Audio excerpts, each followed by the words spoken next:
आज डिस्कस करूँगा penetration testing के बारे में। मैं तकरीबन मेरा 15 साल से ज़्यादा का टेक्निकल एक्सपीरियंस है। 5 साल से ज़्यादा मैं यूके में काम कर रहा हूँ।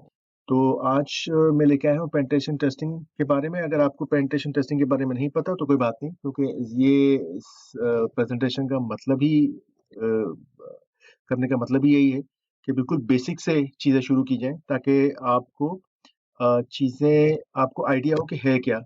हम लोग डिस्कस करेंगे पेनिट्रेशन टेस्टिंग है क्या और हमें इसकी ज़रूरत क्यों है? थ्रेट मॉडलिंग क्या है और इसका रोल क्या है पेनिट्रेशन टेस्टिंग में? हम लोग डिस्कस करेंगे एडवांटेजेस और डिसएडवांटेज ऑफ पेनिट्रेशन टेस्टिंग, इसके मेथड्स क्या है, उसकी टाइप्स क्या है पेनिट्रेशन टेस्टिंग की। हम लोग बात करेंगे पेनिट्रेशन टेस्टिंग और वल्नरेबिलिटी टेस्टिंग की। हम लोग बात करेंगे पेनिट्रेशन टेस्टिंग कब परफॉर्म करनी चाहिए, कि कौन-कौन से एरियाज़ हैं जहाँ हम पेनिट्रेशन टेस्टिंग कर सकते हैं। इसकी कुछ लिमिटेशंस क्या है, ठीक है? इसके कुछ टॉप प्रोडक्ट्स क्या हैं जो हम लोग यूज़ करते हैं पेनिट्रेशन टेस्टिंग में। टॉप सर्टिफिकेशंस क्या हैं इसकी लीगल कंसर्न्स क्या हैं? तो सबसे पहले हम पेनिट्रेशन टेस्टिंग डिस्कस करते हैं कि पेनिट्रेशन टेस्टिंग है क्या बेसिकली। पेनिट्रेशन टेस्टिंग को हम डिस्कस करें तो यूँ समझ लें कि अगर आप किसी कंपनी में काम कर रहे हैं, ठीक है? और आप वहाँ पे आपका एक आप आपके सर्वर्स हैं, तो कंप्यूटर्स हैं, आपके अलग डिवाइसेज़ हैं नेटवर्किंग के, आपका डेटा वहाँ पे मौजूद है। पेनिट्रेशन टेस्टिंग जो है वो बेसिकली आपको इनकी सिक्योरिटी इश्यूज़ को डिटेक्ट करती है, ठीक है? मतलब ये कि आपके अगर ऑपरेटिंग सिस्टम है, अगर आप डिफ़ॉल्ट ऑपरेटिंग सिस्टम भी इंस्टॉल करते हैं, तो डिफ़ॉल्ट ऑपरेटिंग सिस्टम भी कुछ सिक्योर नहीं होता, उसको आपको सिक्योर करना पड़ता है, ठीक है? अब ज़ाहिर बात है आपकी कंपनीज़ में ये चीज़ें बहुत अरसे से जब आपने जॉइन किया होगा तो उससे पहले से चीज़ें चल रही होंगी, अब आपको तो नहीं पता कि इनमें क्या प्रॉब्लम्स हैं, किस किस्म के लूप होल्स हैं, किस किस्म के सिक्योरिटी इश्यूज़ हैं। तो पेनिट्रेशन टेस्टिंग जो है वो आपकी मदद करती है इन लूप होल्स को फाइंड करने के लिए। इन इन ऑपरेटिंग सिस्टम में से एप्लीकेशंस में से, चाहे वो हार्डवेयर लेवल पे हों, चाहे वो कंप्यूटर्स में हों, चाहे वो मोबाइल डिवाइसेज़ हों, टैबलेट्स हों, इवन आपके जो हाथ पे फिटबिट्स हैं या ब्लूटूथ डिवाइसेज़ हों, आई मीन को हर हर चीज़ काउंट होती है इसमें टेक्नोलॉजिकल, जो आपके दिमाग में आती है, ठीक है? जिसकी जो आईपी रिसीव करती हैं, जिस किस्म जो किसी भी लेवल पे आप इसको लेके जा सकते हैं, किसी भी डिवाइसेज़ का आप पेनिट्रेशन टेस्ट कर सकते हैं उसके लूप होल्स मालूम करने के लिए। लेकिन एक ऑर्गेनाइज़ेशन में आप जब पेनिट्रेशन टेस्ट करते हैं, तो आप उसे एक ओवरऑल एस्पेक्ट से देखते हैं, क्योंकि आप सिर्फ़ एक चीज़ को नहीं देख रहे होते, बल्कि आप उन चीज़ों को देख रहे होते हैं जो आपका डेटा पब्लिकली अवेलेबल हो, यानी इंटरनेट के ऊपर। तो फॉर एग्ज़ाम्पल आपकी चाहे वेबसाइट हो या आपके यूज़र्स जो हैं वो बाहर से आपके ऑफ़िस में कनेक्ट करते हों अपना काम करने के लिए, या आप खुद इंटरनेट पे एक्सेस कर रहे हैं और आप किसी ऐसी साइट्स पे जाते हैं जहाँ पे किसी किस्म का कोई डेटा, ऐसा कंटेंट आपके मौजूद डाउनलोड हो जाता है जो आपकी आपकी सिस्टम के अंदर कोई वल्नरेबिलिटी जनरेट कर देता है, जिससे बाहर का कोई कोई भी आराम से एक्सेस कर सके। तो इन सारी चीज़ों को जो है इसके लिए पेनिट्रेशन टेस्ट किया जाता है, ताकि इसको फाइंड आउट किया जा सके, उसको फिक्स किया जा सके। इसको एक और तरीके से भी देखा जा सकता है कि आप अटैक कर सकें, मतलब अटैक मतलब सिक्योरिटी यानी हैकिंग अटैक कर सकें। अब हैकिंग अटैक्स में क्या होता है कि को पता है, आप उस एक माइंडसेट से सोचते हैं कि आप एक माइंडसेट से सोचते हैं कि आप जो है वो आपको किसी सिस्टम को हैक करना है, उसमें से जो भी आपको डेटा मिले आपने उसको कॉपी कर लेना है या उसको डाउनलोड कर लेना है, उसे उसे देखना है कि वो क्या कर रहा है, कंपनी क्या कर रही है, क्या क्या चीज़ करना चाह रही है। तो हैकिंग अटेम्प्ट्स का मतलब ये होता है कि आप एक एक बैड गाय के तौर पे सोचते हैं अपने आप को। तो पेनिट्रेशन टेस्टिंग का मायने यही है कि आपको अगर आप कर सकते हैं, तो इसका मतलब कि आपसे जो बैड गाइज़ हैं, जो आपकी कंपनी का भला नहीं चाहते, वो तो डेफ़िनेटली उसको उसी तरीके से देखेंगे। तो 2 तरीके से की जा सकती है, इंटरनल भी और एक्सटर्नल भी, और डेफ़िनेटली हर कंपनी का जो कंपनी है उसका एक बजट एलोकेट होता है इस चीज़ के लिए। इसकी एक बाकायदा पूरी एक रिपोर्ट तैयार होती है, उसके फिक्सेस आपको आइडेंटिफ़ाई होते हैं, और उसके बाद ये आप जब उनको फिक्स करके दोबारा पेनिट्रेशन करते हैं, तो उसमें आपको पता चलता है कि अब कितने इसमें लूप होल्स हैं या नहीं हैं।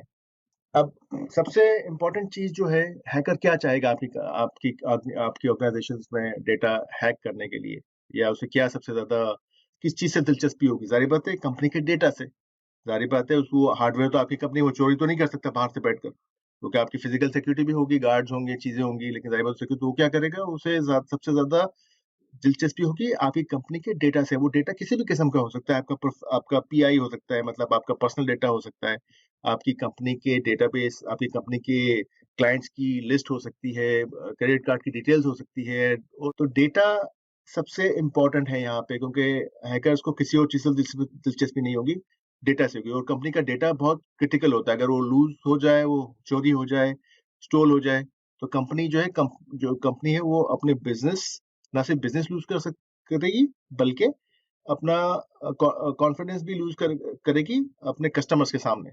और ज़ाहिर बात है कंपनी आउट ऑफ बिज़नेस भी जा सकती है, यानी उनको वो कंपनी से आउट, अपने बिज़नेस से आउट भी हो सकती है। कुछ इम्पोर्टेंट टर्म्स जो आपको लाज़मी पता होनी चाहिए, जो कि आप चाहे पेनिट्रेशन टेस्टिंग आपका एरिया हो या सिक्योरिटी में कोई भी आप चूज़ कर रहे हो, जैसे आप सिक्योरिटी एडमिनिस्ट्रेटर हैं, कंपनी के कोई डिवाइसेज़ मैनेज कर रहे हैं, ये 3 चीज़ें आपको लाज़मी पता होनी चाहिए। एक वल्नरेबिलिटी, ठीक है ना? वल्नरेबिलिटी क्या है? कंपनी की किसी भी एप्लीकेशन, आपकी किसी भी इंस्टॉलेशन में, किसी भी एप्लीकेशन में आपकी कोई पर्टिकुलर वीकनेस, जिसे आप कह सकते हैं, उसे जिसे यूज़ किया जा सके, तो वो पर्टिकुलर वीकनेस वल्नरेबिलिटी कहलाती है, ठीक है? थ्रेट क्या है? थ्रेट जो है वो शख्स या वो प्रोसेस जो उस वल्नरेबिलिटी को यूज़ करे कंपनी के खिलाफ। अगर लेट्स सपोज़ कि आप कंपनी में काम कर रहे हो, मुझे कुछ पता चल गया कि भई आपकी कंपनी में ये पर्टिकुलर वीकनेस है, या किसी सिस्टम में या आपकी वेबसाइट में कोई वीकनेस है, तो मैं उस वीकनेस को इस्तेमाल कर सकता हूँ कंपनी के अगेंस्ट, और जो है ना, मैं आपके लिए थ्रेट बन जाऊँगा, ठीक है? तो थ्रेट एक प्रोसेस है जो उस वल्नरेबिलिटी को अ, एक्स एक्स जो है वो एक्सप्लॉइट करे, तो यूँ समझ लीजिए आप, ठीक है? जो इस्तेमाल करे और जो इस्तेमाल करने की ताकत रखता हो। रिस्क, ज़ाहिर-सी बात है, इसका रिस्क ये है कि अगर कोई भी थ्रेट अगर उस पर्टिकुलर वल्नरेबिलिटी को इस्तेमाल करके कितना नुकसान पहुँचाता है, कितना नुकसान पहुँचा सकता है, उसे रिस्क कहा जाता है, ठीक है? तो एक रिस्क जो है वो आपका डिफाइन इसी तरह होता है कि आपका कितना कितना क्या चीज़ आपकी स्टेक के ऊपर है, कितना बड़ा रिस्क है आपकी, आप कितना बड़ा डेटा लूज़ कर सकते हैं, कितना फाइनेंशियली लॉस कर सकते हैं, तो रिस्क एक इसमें काउंट होता है। एक और भी आता है इसमें, रेसिडुअल रिस्क आता है, वो मैंने यहाँ नहीं लिखा, क्योंकि रेसिडुअल रिस्क में ये होता है कि आप जब सारी चीज़ें आपको पता होती है और आप फिक्सेस अप्लाई कर देते हैं, तो ज़ाहिर बात है उसके उस सप्लायर का उस फिक्सेस अप्लाई करने के बाद भी कुछ ना कुछ रिस्क तो रह जाता है। तो जो बचा-कुचा रिस्क होता है उसे रेसिडुअल रिस्क कहा जाता है, ठीक है? बहरहाल ये 3 इम्पोर्टेंट चीज़ें हैं, वल्नरेबिलिटी, थ्रेट और रिस्क, ये आपको लाज़मी पता होना चाहिए, क्योंकि ये चीज़ें कभी आप अगर इंटरव्यूज़ वगैरह में जाते हैं, तो ये डेफिनिशंस डेफिनिटली किसी न किसी एक्सपेक्ट से पूछी जाती हैं। थ्रेट मॉडलिंग अब एक थोड़ा डिफिकल्ट टर्म है, ठीक है ना? थ्रेट मॉडलिंग के बारे में डिस्कस करेंगे, क्या है, क्यों है, और पेनिट्रेशन टेस्टिंग में क्या क्या किस तरह हेल्प करती है। पेनिट्रेशन टेस्टिंग के बेसिकली फेसेस हैं, ठीक है ना? जो एक यूँ समझ लें कि बहुत सारे फेसेस हैं। थ्रेट मॉडलिंग अ, एक पार्ट है उस फेस का, ठीक है? थ्रेट मॉडलिंग बेसिकली क्या करती है? अगर आप डेफिनिशंस में जाएँ, थ्रेट मॉडलिंग आपकी हेल्प करती है कि आप को किस एरिया में फ़ोकस करना है, ठीक है? किस एरिया में फ़ोकस करना है, मतलब ये है कि आपको पता है कि आपके वेब सर्वर्स भी हैं, आपके डेटा सर्वर्स भी हैं, आपके मेल सर्वर्स भी आपके आपके हैं, आपकी वेबसाइट्स भी बहुत सारी चल रही हैं, और बहुत सारा एचआर का डेटा भी किसी जगह पे चल रहा है। तो आपको आपको आप आइडेंटिफ़ाई करते हैं कि आपको कौन-कौन से ऐसे एरियाज़ हैं जिनको फ़ोकस करना है कि जो सिक्योर रहें, ठीक है ना? तो थ्रेट मॉडलिंग आप उस वक़्त यूज़ करते हैं जब आपको पर्टिकुलर एरियाज़ होते हैं, आप आइडेंटिफ़ाई करते हैं, और उसके बाद आप उसे हैक करने का, या उस किस किस्म के हैकिंग अटेम्प्ट्स डिसाइड करते हैं कि किए जाएँ, ताकि आपको पता हो कि उसमें लूप होल्स क्या-क्या हैं। तो इसे थ्रेट मॉडलिंग कहा जाता है। पेनिट्रेशन टेस्टिंग के एक फेज़ का हिस्सा है ये, क्योंकि आप आइडेंटिफ़ाई करेंगे, और जब आपके पास ये डेटा होगा, तभी आप उसके ऊपर उन चीज़ों के ऊपर अटैक कर सकेंगे। तो ये इन्फॉर्मेशन लेना बहुत ज़रूरी है थ्रेट मॉडलिंग की। तो इसे थ्रेट मॉडलिंग कहा जाता है। थ्रेट मॉडलिंग करती क्या है बेसिकली? ये आपको जो है ना एक बैड गाय की तरह सोचने पे मजबूर करती है कि अगर एक बैड गाय आके, या एक बुरा आदमी आपको आके किस तरीके से इसे एक्सप्लॉइट करेगा, या किस तरीके से किस तरह अटैक करना चाहेगा। तो थ्रेट मॉडलिंग आपको इस तरह का ही एक कॉन्सेप्ट देती है कि आप उसी तरीके से सोचें कि जिस तरीके से एक बैड गाय या एक हैकर सोचेगा, अच्छा, अब इसके कुछ एडवांटेजेस और डिसएडवांटेजेस भी हैं, तो ये नहीं, हर सिक्के के दो दो रुख होते हैं, ठीक है? इसके अगर गुड गुड चीज़ें हैं, तो उसकी कुछ बैड चीज़ें भी होंगी, अच्छी हैं तो बुरी भी होंगी, ठीक है? तो पहले कुछ बेनिफिट्स डिस्कस कर लेते हैं। जैसे पहले भी बताया कि ये आपको एक पूरा एक डिटेल इन्फॉर्मेशन देता है आपकी सिक्योरिटी रिस्क के ऊपर कि आपकी कंपनी में क्या-क्या वल्नरेबिलिटीज़ हैं, उनके क्या-क्या सिक्योरिटी रिस्क हैं। तो ये एक पूरी डिटेल इन्फॉर्मेशन आपको देता है, ठीक है? ये आपको ये भी बताएगा कि इन प्रॉब्लम्स को, इन इश्यूज़ को, इन सिक्योरिटी इश्यूज़ को किस तरह फिक्स करना है, ठीक है? ये आपके लिए ज़ाहिर बात है, अक्सर कंपनीज़ इसको रिक इस पेनिट्रेशन टेस्टिंग को फिक्सेस करने के बाद दोबारा जब पेनिट्रेशन टेस्टिंग करती है और उसके बहुत कम मतलब या ना होने के बराबर ही जब उसके रिजल्ट आते हैं तो वो रिपोर्ट्स पब्लिश भी कर देती है, तो इससे कस्टमर्स का कॉन्फिडेंस बढ़ता है। डिसएडवांटेज में क्या है कि इतना आसान नहीं है जितना ये लगता है, क्योंकि ऐसा नहीं है कि ये बस आपने कोई इंटरनेट से जाके टूल उठाया, स्कैन किया और आपको चीज़ें पता चल गईं। इसके लिए आपको एक बहुत हाई स्किल सेट रिक्वायर्ड है। ऐसा नहीं है कि बस आपने किया, इसके लिए आपको आपको सारे डिपार्टमेंट्स का पता हो, सारे डिपार्टमेंट कह रहा हूँ, आपको सारे के सारे सब्जेक्ट लाइन्स का पता होना चाहिए। मतलब आपको एप्लीकेशन में स्कैनिंग कैसे करनी है, आपको सर्वर लेवल पे स्कैनिंग कैसे करनी है, आपको वेबसाइट्स पर पे स्कैनिंग कैसे करनी है, आपको किस किस्म के अटैक्स हैं, तो उसकी लॉग रिपोर्ट आप कैसे रीड करेंगे। एक बहुत ज़्यादा आपको इन्फॉर्मेशन इसके अंदर लेनी पड़ती है, बहुत ज़्यादा पढ़ना पड़ता है, बहुत ज़्यादा टेस्ट करने पड़ते हैं।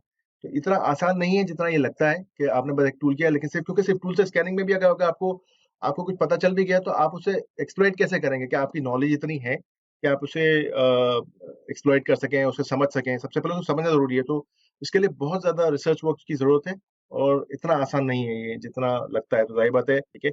अच्छा, नॉट एवरी ऑर्गनाइज़ेशन इन्वेस्टेड, मतलब ये कि हर स्मॉल टू मीडियम ऑर्गनाइज़ेशंस इस चीज़ को समझती नहीं है। बहुत मुश्किल होता है इनको थोड़ा कन्विंस करना भी, क्योंकि उनको लगता है कि वो सेफ हैं, उनको जो उन्होंने इम्प्लीमेंट किया है वो बहुत बहुत है, या उनके पास वो स्किल सेट नहीं होते कंपनी, मतलब सिस्टम एडमिनिस्ट्रेटर्स तो काम कर रहे होते हैं या आईटी मैनेजर काम करते हैं, लेकिन आईटी मैनेजर की अपनी शायद इतनी इन्फॉर्मेशन ना हो उसमें, ठीक है? तो हर company small to medium size company जो होती हैं, वो शायद इन्वेस्ट में बड़ा मतलब बड़ा थोड़ा मुश्किल काम होता है उनको इन्वेस्ट करना। एक टाइम कंज्यूमिंग प्रोसेस है, ऐसा नहीं है कि आपने बस 1-2 घंटे बैठा और आपने बस चीज़ें करके दे दी। It might take some time, यानी तकरीबन 3 दिन भी लग सकते हैं, 5 दिन भी लग सकते हैं। तभी एक स्कोप डिफाइन होता है पेनिट्रेशन टेस्टिंग करने से पहले कंपनी का और पेनिट्रेशन टेस्टिंग करने वाली कंपनी का। अगर आप पेनिट्रेशन टेस्ट कर रहे हैं तो आप एक स्कोप डिफाइन करेंगे कि भाई 3 दिन लगेंगे या 5 दिन लगेंगे, उसपे आपके दोनों पार्टीज़ यानी कंपनी और जो पेनिट्रेशन टेस्टिंग कर रही है वो कंपनी, वो एक एग्रीमेंट होगा उनका और उस स्कोप डिफाइन होगा कि आपने 3 से दिन या 5 दिन के अंदर ये काम करना है और इस 5 दिन के अंदर आपके ये चीज़ें सारी का सारी स्कैन होंगी। तो ये एक टाइम कंज्यूमिंग प्रोसेस है, एक टिडियस प्रोसेस है, एक थका देने वाला प्रोसेस है। लेकिन इतना मैं आपको बता सकता हूँ कि इसमें एक भी डल मोमेंट नहीं आता। आप अगर आपसे कुछ आप कोई प्रॉब्लम आइडेंटिफ़ाई नहीं भी कर पा रहे, तब भी आप उसको जो है ना दिलो-जान से जो है ना उसपे कोशिश करते हैं कि कुछ ना कुछ निकल आए और आपकी अपनी एक्सपर्टीज़ इसके लिए फिर आप रिसर्च भी करते हैं कि यार ये क्यों नहीं निकल रहा? तो एक टाइम कंज्यूमिंग ज़रूर है, लेकिन इंटरेस्टिंग है, बहुत इंटरेस्टिंग है। जैसे मैंने पहले कहा कि कंपनीज़ एक बिल्कुल सिमिलर इंफ्रास्ट्रक्चर, जैसे फॉर एग्ज़ाम्पल आपकी वेबसाइट चल रही है abc.com या example.com। अब कंपनी तो नहीं चाहेगी कि उनकी साइट जो है वो रोज़ाना बहुत ज़्यादा हिट होती है, तो वो ये तो नहीं चाहेगी कि उसी साइट को स्कैन करें, क्योंकि स्कैनिंग में ये भी होता है कि साइट क्रैश कर जाती है, सर्वर्स क्रैश कर जाते हैं, इंफ्रास्ट्रक्चर में प्रॉब्लम्स आने शुरू हो जाते हैं। तो उसके लिए फिर एक रेप्लिका या एक बिल्कुल उसके सिमिलर जैसी चीज़ बनाई जाती है और उसका एक्सेस दिया जाता है। जैसे example.com है तो abc.com या abc.example.com जैसी बिल्कुल सिमिलर साइट बनाई जाएगी जो बिल्कुल example.com जैसी होगी और फिर कहा जाएगा उसको स्कैन करो, क्योंकि वो एक डेमो साइट होगी बिल्कुल विद सिमिलर बिल्कुल सिमिलर सेटअप के साथ, जो कि एक रेप्लिका होगा उसका, कॉपी आप समझ लें उसकी। तो उसे उसे कहेगा ताकि आपके जो प्रोडक्शन साइट है उसके ऊपर कोई प्रॉब्लम ना आए। पेनिट्रेशन टेस्टिंग, वल्नरेबिलिटी टेस्टिंग, ज़ाहिर बात है एक टर्म आप शायद आपने सुनी हो, नहीं सुनी तो कोई बात नहीं, इसको भी हम एक्सप्लेन कर देते हैं। वल्नरेबिलिटी टेस्टिंग और पेनिट्रेशन टेस्टिंग में फ़र्क क्या है दोनों में? पेनिट्रेशन टेस्टिंग जो है ना वो ना सिर्फ डिटेक्ट करती है बल्कि इसको एक्सप्लॉइट भी करती है, ठीक है? पेनिट्रेशन टेस्टिंग इंटरनल और एक्सटर्नल टीम्स दोनों करती हैं। जैसे मैंने आपको पहले बताया कि आपकी अगर बड़ी या लार्ज एंटरप्राइज है तो उसमें इंटरनल कंपनी के मेंबर्स भी होते हैं जो 6 महीने में और 1 साल में 2 दफ़ा पेनिट्रेशन टेस्ट करते हैं और उसके बाद फिर एक्सटर्नल टीम को दावत दी जाती है। It's a time bound obviously जैसे मैंने कहा कि आप साल-साल तो पेनिट्रेशन टेस्टिंग नहीं कर सकते, तो आपको एक टाइम लिमिट देनी होती है कि आप 3 दिन करेंगे, 5 दिन करेंगे या डिपेंड करता है कि आपकी मैनेजमेंट के साथ, कंपनी की मैनेजमेंट के साथ क्या एग्रीमेंट साइन हुआ है, टाइम के हवाले से। ऑब्वियसली एक मैनेजमेंट अप्रूवल रिक्वायर्ड होता है क्योंकि बगैर हायर मैनेजमेंट के अप्रूवल के बगैर तो आप ये प्रोसेस नहीं कर सकते, वरना आपके ऊपर लीगल केस बन सकता है, ठीक है? ये हम थोड़ा डिस्कस करेंगे आगे लीगल कंसर्न्स के ऊपर।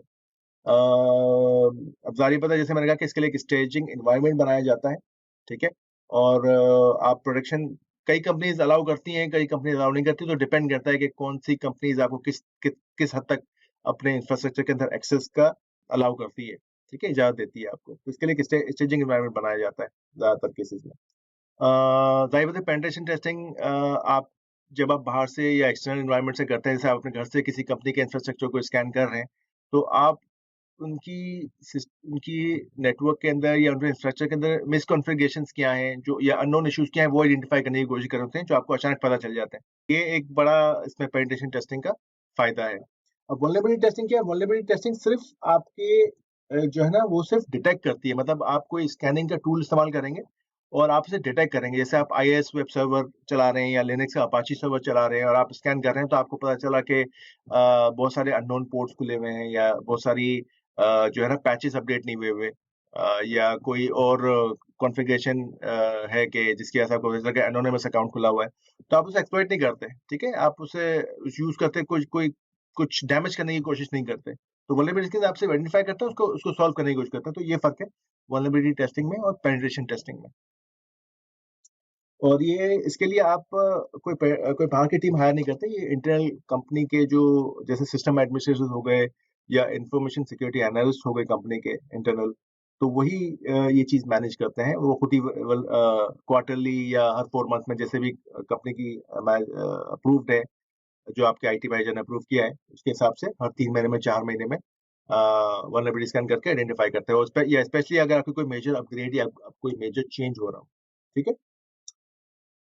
4 महीने ये डिपेंड करता है कि आपकी क्या पॉलिसी है कंपनी की। कैन बी डन क्वार्टरली और 6 मंथ्स डिपेंड्स। जैसे मैंने कहा कि 4 महीने में, 3 महीने में, कोई कंपनी तो हर महीने कर रही होती है क्योंकि उनकी कंपनी में एप्लीकेशन की बहुत मेजर चेंजेज़ काफ़ी मेजर चेंजेज़ हर मंथली या हर 2 मंथ्स में आ रही होती है। तो ऐसा क्या डिपेंड करता है कि आपकी कंपनी की पॉलिसी क्या कहती है इसमें।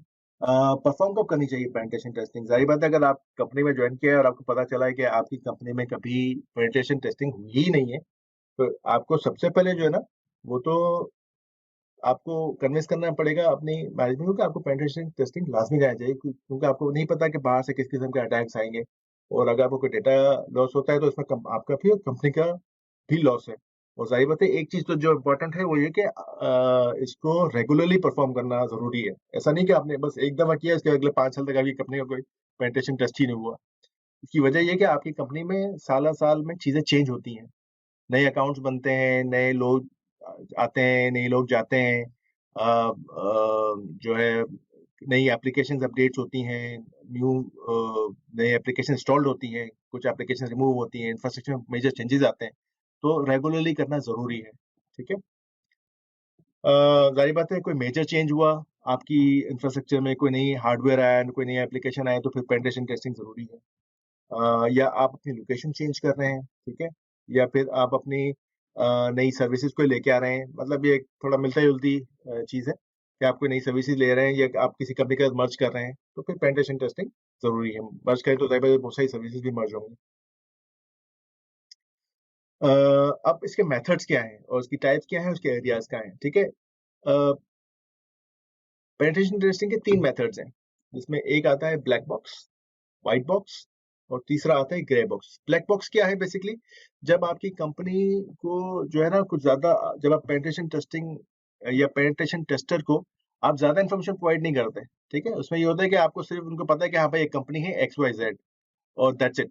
उसके बाद उनको जाके सारा एक्सप्लोर करना है बाहर से कि भाई उसकी कंपनी में क्या कौन-कौन है, किस तरह हैं, उनकी कंपनी के इन्फॉर्मेशन निकालते हैं, उनके सर्वर्स क्या हैं, सब जो है ना बिल्कुल शुरू से करते हैं। उनका कुछ पता नहीं उनकी साइट्स क्या हैं, किस किस्म के डोमेन्स हैं, किस किस्म के सब डोमेन्स हैं, वगैरह सारी चीज़ें बाहर से खुद एक्सट्रैक्ट करने की कोशिश की जाती है। तो ये एक लंबा तरीन प्रोसेस है और ज़ाहिर बात है ब्लैक बॉक्स जो है वो एक टाइम कंज्यूमिंग प्रोसेस है। ऐसा नहीं है कि आप बस 1 दिन में ये प्रोसेस टाइम लेता है। तो इसमें हो सकता है कि हफ्ता, 10 दिन का टाइम ले आपसे पेनिट्रेशन टेस्टिंग या कंपनी जो भी है।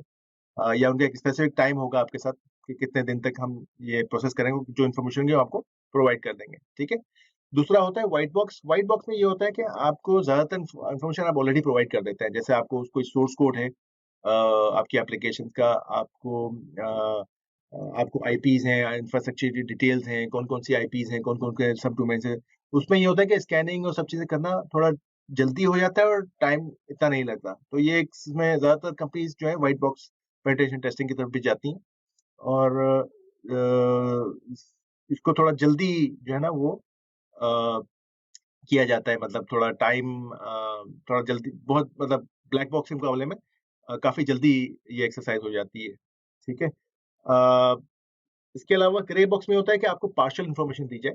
नाउ पार्शियल इन्फॉर्मेशन से मेरी क्या मुराद है कि आपको सिर्फ़ कंपनीज़ का नाम पता होगा और आईपीज़ पता होंगी, ठीक है? इसके बाद कुछ पता नहीं होगा कि उस कंपनीज़ पे क्या चल रहा है, क्या नहीं है। तो एक लिमिटेड इन्फॉर्मेशन होगी आपके पास जो आपको स्कैन, जैसे अक्सर अगर आपकी कंपनीज़ में कई वेबसाइट्स चल रही हैं, तो उनको बता दिया जाएगा भाई ये वाली वेबसाइट्स हैं, अब उनके ऊपर क्या चल रहा है, क्या नहीं चल रहा है, उसका ताल्लुक वो आपको कुछ नहीं बताएँगे। वो आपको पेनिट्रेशन टेस्टर को ही आइडेंटिफ़ाई करना है, उसके लूपहोल्स आइडेंटिफ़ाई करने हैं। ठीक है? तो ये बेसिकली 3 तरीके होते हैं, जो 3 मेथड्स होते हैं, जो कि अप्लाई किए जाते हैं। तो डिपेंड करता है कि आप कौन-सी मेथड की तरफ जा रहे हैं, या फिर कंपनी कौन से मेथड को प्रेफ़र कर रही है। टाइप्स क्या है पेनिट्रेशन टेस्टिंग के? एक्सटर्नल पेनिट्रेशन टेस्टिंग मतलब ये कि आपका इंफ्रास्ट्रक्चर ऐसा है जो इंटरनेट पे हो, जैसे आपका क्लाउड हो सकता है, जैसे अज़ूर या एडब्ल्यूएस पे, या फिर आपकी कई सर्वर्स आपके बाहर से एक्सेसिबल हों, जैसे वीपीएन से एक्सेस कर रहे हो, या आपकी कई साइट्स आपकी अपनी कंपनी से चल रही हों। तो एक्सटर्नल पेनिट्रेशन टेस्टर ऑफिस से बाहर, यानी एक अपने ही लोकेशन पे बैठ के आपके इंफ्रास्ट्रक्चर को स्कैन करेगा या पेनिट्रेशन टेस्टिंग करेगा वहाँ से, ठीक है?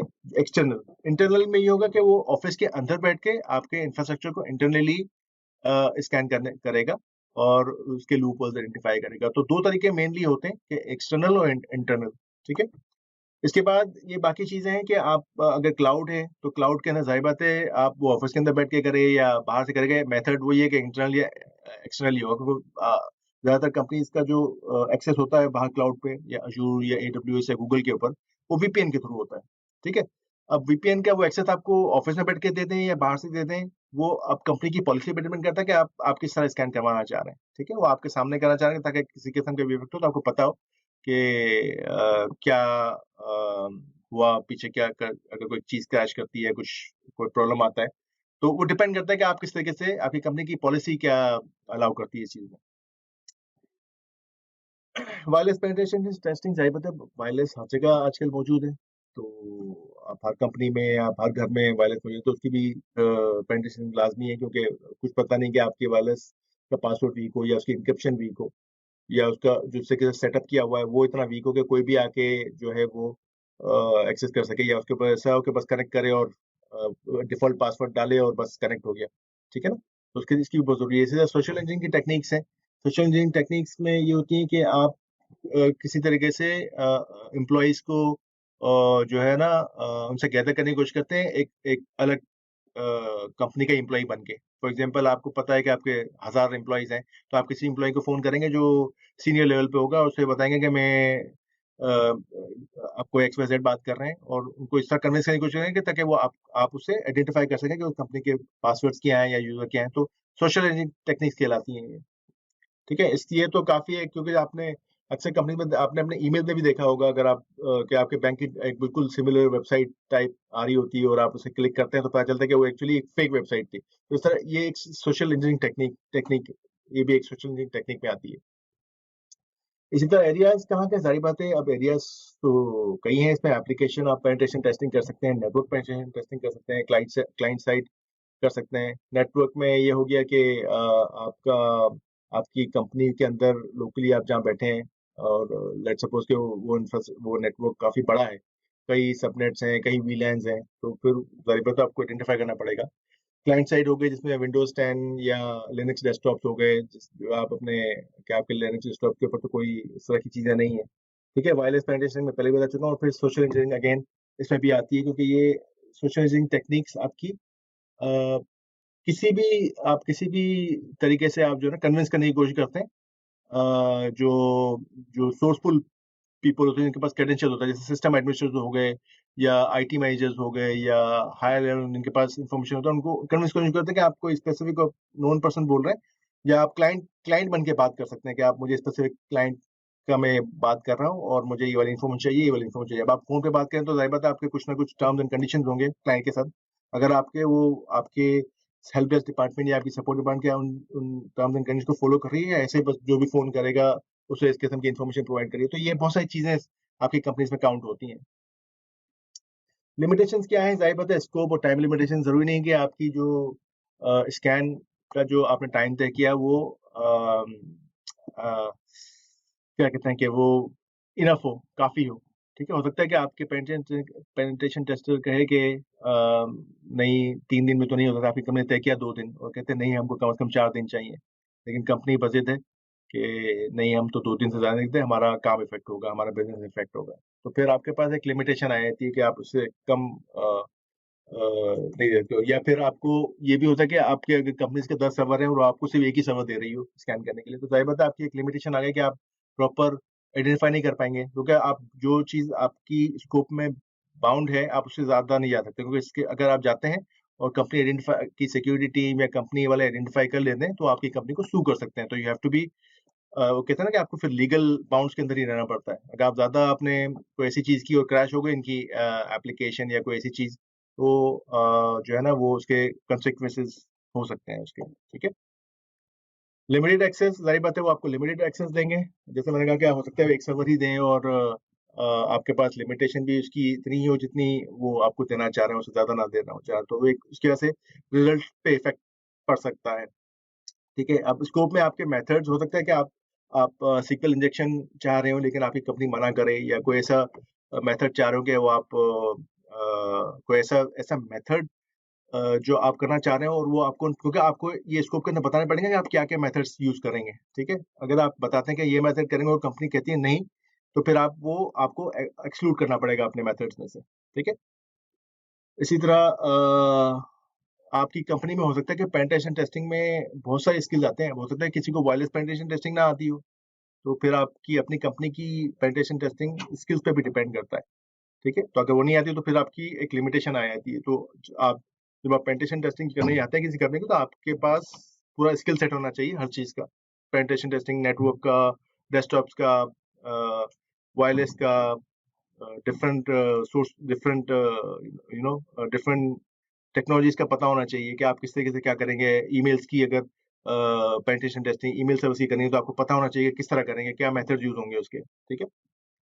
अच्छा, इसके टॉप टूल्स ये हैं जो बहुत सारी टॉप टूल्स हैं। अब काली लिनक्स भी है, पैरेट सिक्योरिटी भी है, मेटास्प्लॉइट है, एनमैप है, नेसेस है, बगशूट है, क्यूरेटिक्स है, नेक्सपोज है।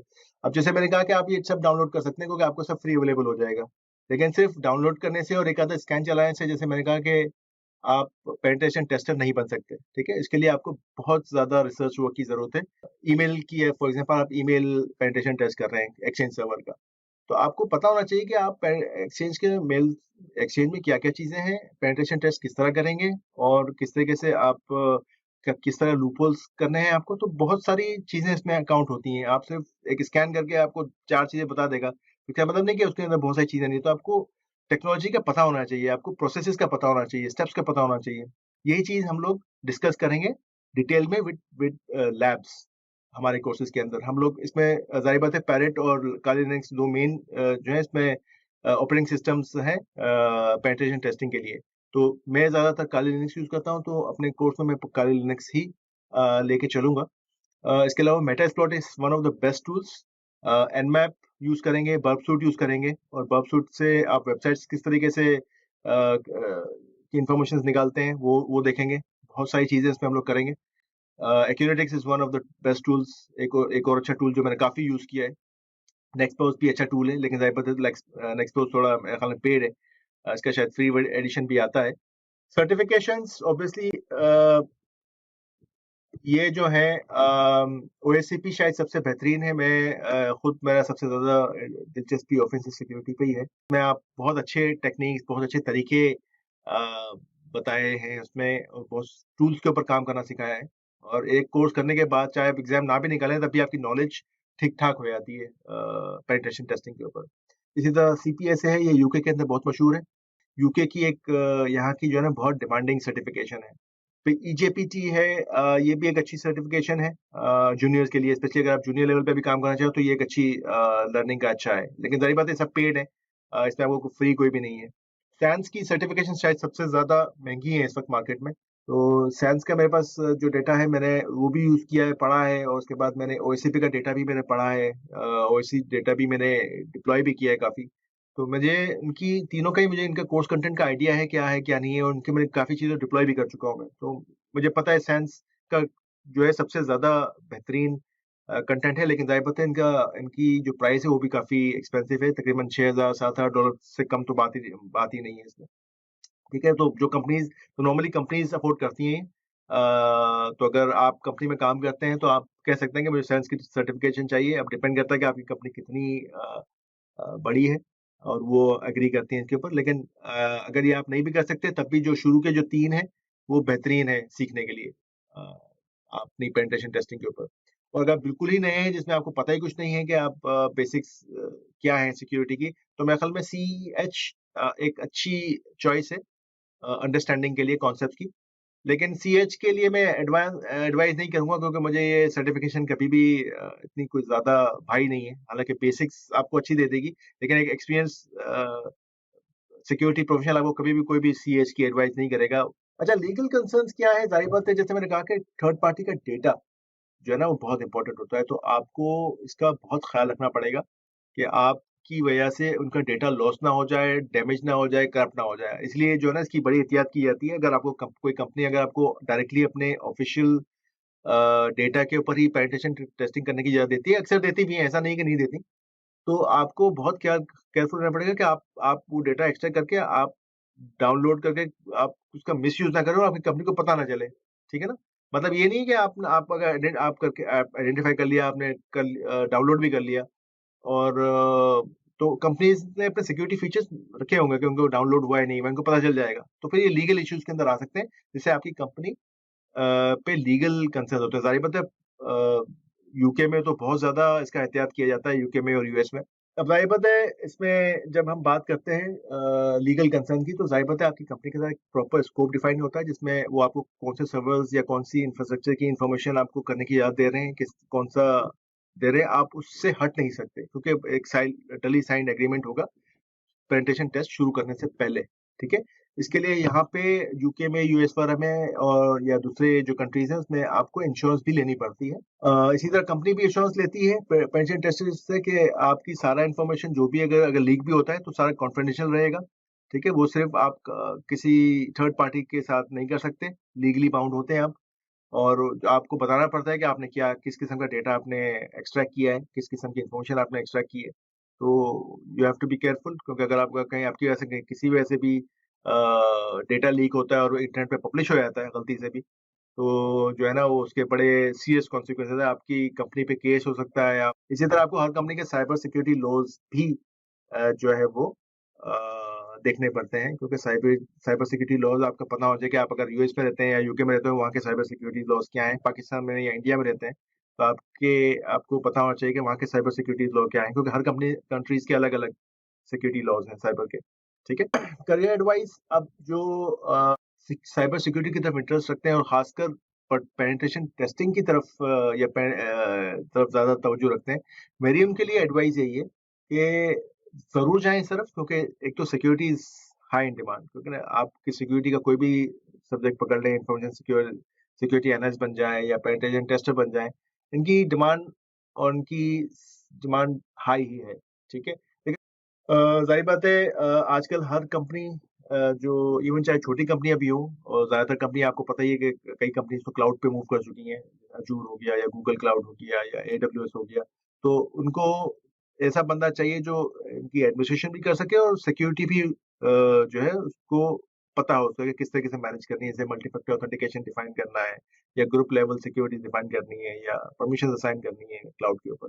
तो एक ऐसा शख्स चाहिए जो ऐसा शख्स की डिमांड ज़्यादा बढ़ गई है क्योंकि उसमें आपको बहुत ज़्यादा सिक्योरिटी को इम्प्लीमेंट करना पड़ता है। तो आजकल कंपनीज़ की मैनेजमेंट को इसी तरह का शख्स या पर्सन दरकार है।